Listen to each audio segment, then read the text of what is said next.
Hello प्रगणक साथियों, नमस्कार।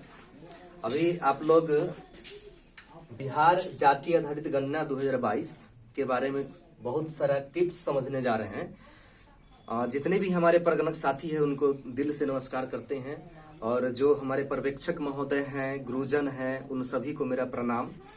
अभी देखिए, बिहार जाति आधारित गणना 2022, इसमें बहुत सारा कंफ्यूजन होता है, बहुत सारा कंफ्यूजन आप लोगों को दूर भी हो गया होगा।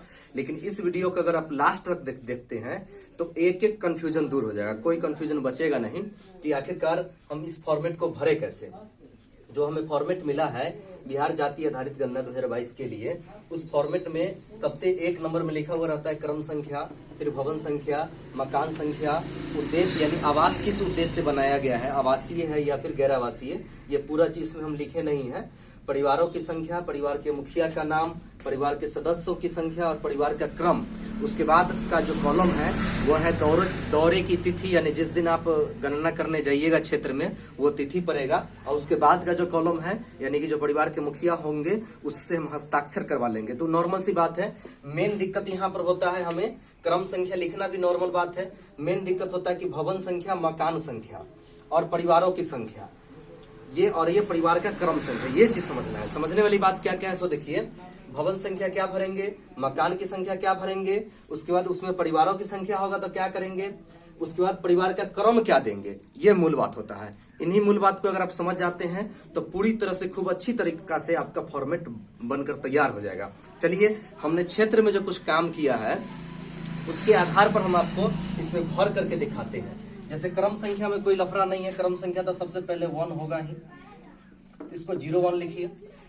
ये क्रम संख्या कंटिन्यूअसली बढ़ता चला जाएगा। क्रम संख्या ये 01 है, फिर जाके आपको 02 होगा, 03 होगा, 04 होगा, 05 होगा, 06 होगा, 07 होगा, 08 होगा, 09 होगा, 10 होगा, उसके बाद 11 होगा। इसी प्रकार से बढ़ता चला जाएगा। तो इसमें हम देखते हैं कि क्या क्या हो सकता है, क्या क्या इसमें भरा जा सकता है, उसके बारे में हम लोग समझने का प्रयास करते हैं। बस इस वीडियो को अंत तक देखिए, पूरा समझ में आ जाएगा, कोई कंफ्यूजन रहेगा ही नहीं। चलिए देखते हैं। सबसे पहले हम किसी क्षेत्र में गए, किसी भी जो हमारा जो प्रगणक क्षेत्र है, जो गणना ब्लॉक और उप ब्लॉक बनाया गया है, उसके उत्तर पश्चिम दिशा से हम शुरू करेंगे। और वहां पर क्या काम करेंगे, सबसे पहला जो घर मिलेगा हमें, वहां पर हम लिखेंगे भवन संख्या 1। तो इसको हमको लिखना है 001, यानी 3 अंकों में लिखना है 001। अगर मान लीजिए जैसे हम गए थे तो वहां पर एक हमें भवन संख्या 1 मिला जिसमें 2 मकान था। अब ये भी समझ लेते हैं कि भवन किसे कहेंगे और मकान किसे कहेंगे। तो समझ लीजिए कि भवन जो होता है फिजिकली रूप से एक दूसरे से अलग होता है। एक भवन अगर आपका, एक भवन यहाँ है तो दूसरा फिर इससे अलग हो करके रहेगा, या फिर दीवार दोनों का अलग रहेगा। एक ही दीवार नहीं होगा, 2 दीवार से बना हुआ रहेगा, वही आपका भवन होगा। और उस भवन के अंदर जाने वाला सामने से अगर निकास द्वार जितना रहेगा उतना मकान गिना जाएगा। एक भवन है और रोड के सामने से जो उसका निकास द्वार है, अगर एक ही निकास द्वार है तो उसमें एक ही मकान की गिनती होगी। अगर निकास द्वार उसमें 2 है, एग्जिट जो दूर होता है उसमें 2 है, निकास द्वार अगर 2 है तो 2 मकान की गिनती होगी। निकास द्वार यदि 3 है तो 3 मकान की गिनती होगी। यदि कोई भवन है उसमें बहुत सारे परिवार रहते हैं लेकिन निकास द्वार एक ही है तो वह भवन भी एक होगा और मकान भी एक होगा। तो जैसे हम पहला में गए थे उसमें भवन 1 था, लेकिन हमारा क्या था, भवन 1 और मकान उसमें 2 था। तो भवन 1 हो गया, तो मकान संख्या में हम यहाँ पर जो लिखना शुरू करेंगे, यहाँ पर तो मकान संख्या भी 1 होगा, लेकिन उसमें 2 मकान था तो 002 लिखेंगे, 2 मकान है। उसके बाद क्या था, उसमें आपका जो मकान बना हुआ था वो आवासीय है। मकान हमारा जो बना हुआ था वहां आवासीय था, ये मकान भी आवासीय हुआ। परिवारों की संख्या, तो इसमें इस भवन में मकान नंबर 1 में परिवार, तो मकान नंबर 1 में हमारा जो परिवार था वो केवल एक ही परिवार था, एक परिवार था, तो परिवारों की संख्या हम 1 लिखेंगे। मकान नंबर 2 में भी हमारा एक ही परिवार था। उसके बाद परिवार के मुखिया का नाम, यानी कि भवन नंबर, यहाँ पर दोनों में भवन नंबर 001 ही लिखाएगा। समझने वाली बात यहीं पर है कि भवन संख्या नहीं बदला, मकान संख्या बदल गया, क्योंकि एक भवन में 2 निकास द्वार था, इस कारण से हमने वहां पर मकान संख्या 1 और मकान संख्या 2 दिया। मकान संख्या 1 में भी एक ही परिवार रह रहे हैं और मकान संख्या 2 में भी एक ही परिवार रह रहे हैं। तो मकान संख्या 1 के जो परिवार के मुखिया का नाम है वो है विभू देव सिंह। तो यहाँ पर मुखिया का नाम लिख देंगे विभू देव सिंह। और मकान नंबर 2 में जो परिवार के मुखिया का नाम है वो है नागेंद्र सिंह। यहां लिख देंगे हम नागेंद्र सिंह। और मकान नंबर 1 में जो विभूदेव सिंह है, उनमें परिवारों की कुल संख्या, परिवार के सदस्यों की कुल संख्या 7 है, तो यहाँ हम 07 लिखे। और इनमें नागेंद्र सिंह वाले में परिवारों की कुल संख्या, परिवार के सदस्यों की कुल संख्या 4 है। और चूंकि यहाँ पर मकान का क्रम लिखना है, ये परिवार का क्रम लिखना है, तो एक मकान में एक ही परिवार रह रहे हैं, इसलिए इसका क्रम जो होगा 1 होगा। और इसका भी एक मकान में एक ही परिवार है तो क्रम 1 ही होगा। जरा सा सोच लीजिए, अगर मकान 1 ही होता, यहाँ भी 1 और यहाँ भी 1 अगर हम लिखते हैं तो यहाँ परिवार का क्रम 1 हो जाता और इसमें 2 हो जाता। यही करना है। 3 नंबर में आते हैं हम, यानी कि भवन संख्या 2। भवन संख्या, दूसरा भवन में हम गए, दूसरे घर में गए, तो ये भवन संख्या 2 हुआ। भवन संख्या 2 में हमें देखने के लिए क्या मिला, भवन संख्या 2 है और उसके बाद भवन संख्या 2, तो इसमें मकान की संख्या, भवन संख्या 2 में मकान 1 ही मिला, तो मकान की संख्या हम यहाँ पर दे देंगे 003। मकान संख्या 3 आवासीय है और इसमें भी परिवारों की संख्या 1 ही है। और इसके परिवार के मुखिया के नाम है महेश प्रसाद सिंह। और इसमें कुल सदस्य हैं 5, तो परिवार का क्रम भी यहाँ पर 1 होगा। 1 लिखेंगे चाहे 01 लिखेंगे, इसके लिए कोई दिक्कत नहीं है। चलिए, उसके बाद अब आते हैं सीरियल नंबर क्रम संख्या 4 में।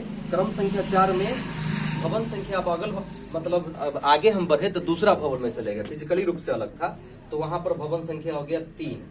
अब भवन संख्या 3 में क्या है कि भवन संख्या 3 में फिर आपका 1 ही मकान हमको मिला, तो यहाँ 004 लिखे। आवासीय है और इसमें भवन क्रम संख्या 4 में हम है, तो 4 में फिर परिवार भी 1 ही है, तो यहाँ पर परिवारों की संख्या 1 लिख दिए। इसके मुखिया का नाम है पार्वती देवी, पार्वती देवी लिख दिए। उसके बाद इसमें परिवार के सदस्यों की संख्या 5 है, तो परिवार का क्रम फिर यहाँ पर 1 होगा, क्योंकि 1 मकान है, 1 मकान में 1 ही परिवार रह रहे हैं। अभी तक आपको 1 मकान में 1 ही परिवार मिला है, 1 भवन में 2 मकान मिला हुआ आप देख लिए हैं। अब देखिएगा कि किस प्रकार से 1 मकान में 1 से अधिक परिवार है, तो उसको हम क्या लिखेंगे। अब देखिए यहाँ पर 5वां नंबर सीरियल में मेरा था, ये तो भवन ही बढ़ेगा ही, 4 हो गया। और इसमें परिवारों की मकान संख्या हो गया 005। और इसमें आपको मकान 1 ही है लेकिन परिवार ज्यादा है। पहले उद्देश्य हम देख लेते हैं, उद्देश्य तो आवासीय ही होगा। सीरियल नंबर 5 है, 5 का हम मिला लेते हैं। सीरियल नंबर 5 में हमें परिवारों की संख्या मिला है 3, तो यहाँ पर हम लिखेंगे 03। परिवार की संख्या कितना मिला है, 3 मिला है। अब यहाँ पर एक बात और समझ लेना है कि यहाँ फिर आगे बढ़ गए तो इसी मकान में, इसी भवन में 1 ही मकान है लेकिन परिवार है 3, तो ये मकान 005 आएगा। इसको 005 भरिए, 005 भरिए या इस प्रकार से लिख दीजिए, कोई दिक्कत नहीं। अब इसमें क्या है, इसके एक मुखिया है, यहाँ पर ऐसे हम डॉट भी ऐसे कर सकते हैं। अब इसके मुखिया का नाम है देवेंद्र मोहन प्रसाद। देवेंद्र मोहन प्रसाद, देवेंद्र मोहन प्रसाद है, जिनमें परिवार के सदस्यों की संख्या 6 है। और इनका परिवार का क्रम यहाँ पर हो जाएगा 1। देखिए यहीं बढ़ेगा, थोड़ा सा इसको और हम बना लेते हैं, यहाँ पर आके सारा कंफ्यूजन दूर हो जाएगा। इसमें चूंकि 1 मकान है, मकान की संख्या नहीं बदला, देख रहा है, मकान की संख्या 5 है, मकान की संख्या 5 है, मकान की संख्या 5 है। भवन भी 1 ही है, मकान भी 1 ही है, क्योंकि इसमें 1 भवन में 1 ही निकास द्वार था और मकान भी, तो इसको हम एक ही काउंट करेंगे, यानी मकान संख्या 5, मकान संख्या 5, मकान संख्या 5। और इसी में 3 परिवार रहते हैं, तो 3 परिवार रहते हैं, तो परिवार का क्रम यहाँ पर हो जाएगा 1, 2 और 3। यहाँ पर 1, 2, 3 परिवार का क्रम हो गया। अभी तक एक ही आ रहा था, क्योंकि अभी तक ये देखिए कि प्रत्येक मकान में एक परिवार ही रह रहे थे, लेकिन यहाँ पर एक ही मकान में क्या हुआ कि एक ही मकान में क्या है, 3 परिवार है, और तीनों परिवार के मुखिया का नाम अलग अलग है। दूसरे के मुखिया का नाम है वीरेंद्र कुमार, और तीसरे के मुखिया का नाम है इंद्रमोहन प्रसाद।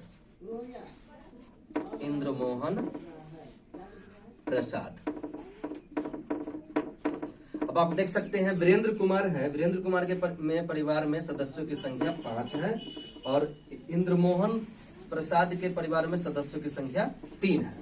तो इस प्रकार से यहाँ पर आकर के आपका सारा कंफ्यूजन दूर हो गया होगा कि ये क्रम हम कैसे लिखें। क्रम यहाँ पर 1, 2, 3 हुआ।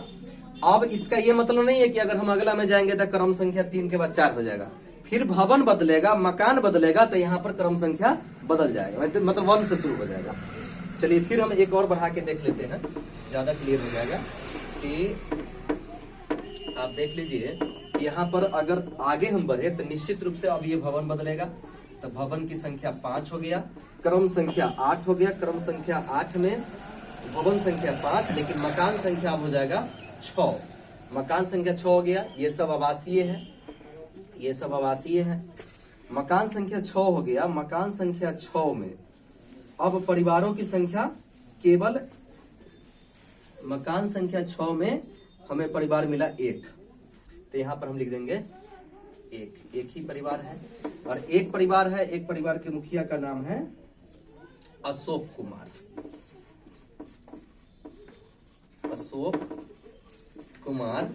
और इसमें सदस्यों की संख्या है 3, तो इसमें परिवार का क्रम हो गया 1। अब भवन संख्या फिर से 5 ही है, भवन संख्या 5 है। इसमें भी हम गए थे तो ये भवन 1 था, लेकिन इसका निकास द्वार 2 था, इसलिए मकान की संख्या फिर यहाँ बदल जाएगा, तो मकान संख्या बदल जाएगा तो 007 हो जाएगा। आवासीय तो होगा ही, आवासीय ही गिनना है। परिवारों की संख्या, इसमें एक ही परिवार रह रहे हैं। अब इसमें क्या है, इसके परिवार के मुखिया का नाम है आलोक कुमार, इसके परिवार के मुखिया का नाम हो गया आलोक कुमार परिवार के मुखिया का नाम हो गया, और इसमें सदस्यों की संख्या है वो है आपका 6, आलोक कुमार 6, और परिवार का क्रम, चूंकि मकान बदल गया है इसलिए क्रम फिर नया से 1 लिखाएगा। अब चलिए इसके बाद वाला भरते हैं, इसके बाद वाला में क्या है सो देखते हैं। इसके बाद वाला में जो 10 नंबर है, चूंकि अब ये फिर भवन बदल गया तो 006 होगा, तो ये मकान संख्या यहाँ पर हो जाएगा 008 हो जाएगा। आवासीय होगा, और चूंकि 10 नंबर क्रम में है, 10 नंबर क्रम में हम देख लेते हैं एक ही परिवार रहते हैं, परिवारों की संख्या 1 हो गया, और उसके मुखिया का नाम है ब्रह्मदेव प्रसाद,